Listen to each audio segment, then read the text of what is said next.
আসসালামু আলাইকুম। আপনারা দেখছেন ওভারলুক মেশিন।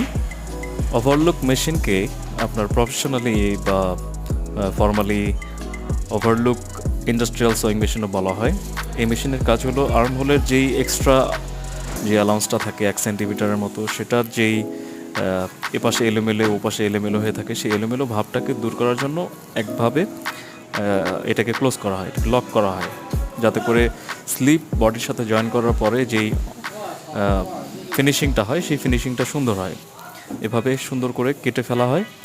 কেটে ফেলার পরে যেই অটোমেটিক এদিক থেকে কাটা হচ্ছে এবং অপর পাশে সেলাই হয়ে কিন্তু মেশিনটা থেকে বের হচ্ছে। ওভারলুক মেশিনটা যত সুন্দর করে কাজটা করে দেয়, যেটা আমরা নর্মালি হাতে করলে বা ম্যানুয়ালি করলে হয়তো সে কাজটা আমরা করতে পারবো না। এ ধরনের অনেক সুন্দর সুন্দর মেশিন গার্মেন্টস সেক্টরে ইউজ করা হয়। আপনারা দেখলেন ওভারলুক ইন্ডাস্ট্রিয়াল সোয়িং মেশিন।